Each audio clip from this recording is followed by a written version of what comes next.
Imagine que tu te retrouves face à une critique, qu'elle vienne d'un collègue, d'un ami ou même d'un inconnu. Cette situation peut te faire sentir vulnérable, attaqué ou même te donner envie de riposter immédiatement. Mais laisse-moi te guider à travers une méthode simple, en 3 étapes, qui va t'aider à répondre à une critique avec élégance, sans perdre la face, et même à en tirer quelque chose de positif. Cette approche, c'est un mélange de communication efficace, de contrôle émotionnel et de stratégie pour transformer une situation inconfortable en une opportunité. Prêt? Allons-y. D'abord, prenons un moment pour respirer. Quand une critique arrive, ton premier réflexe pourrait être de te défendre, de te justifier ou même de contre-attaquer.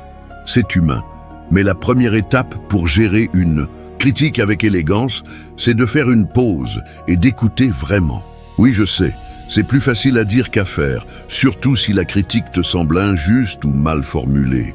Pourtant, cette pause est essentielle. Elle te donne le temps de calmer tes émotions et de te recentrer. Imagine que tu es dans une réunion et un collègue te dit « Ton rapport manque de clarté, on ne comprend pas tes conclusions ».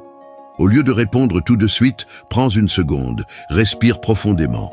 Cette pause te permet de ne pas réagir sous le coup de l'émotion, mais de choisir ta réponse. Écouter, c'est aussi montrer à l'autre que tu prends son point de vue au sérieux.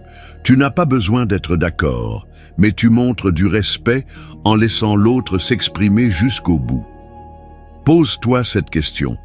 Qu'est-ce que cette personne essaie vraiment de me dire ?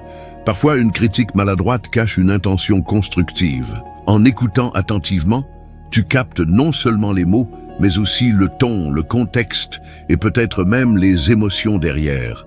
Ça te donne une base solide pour la suite.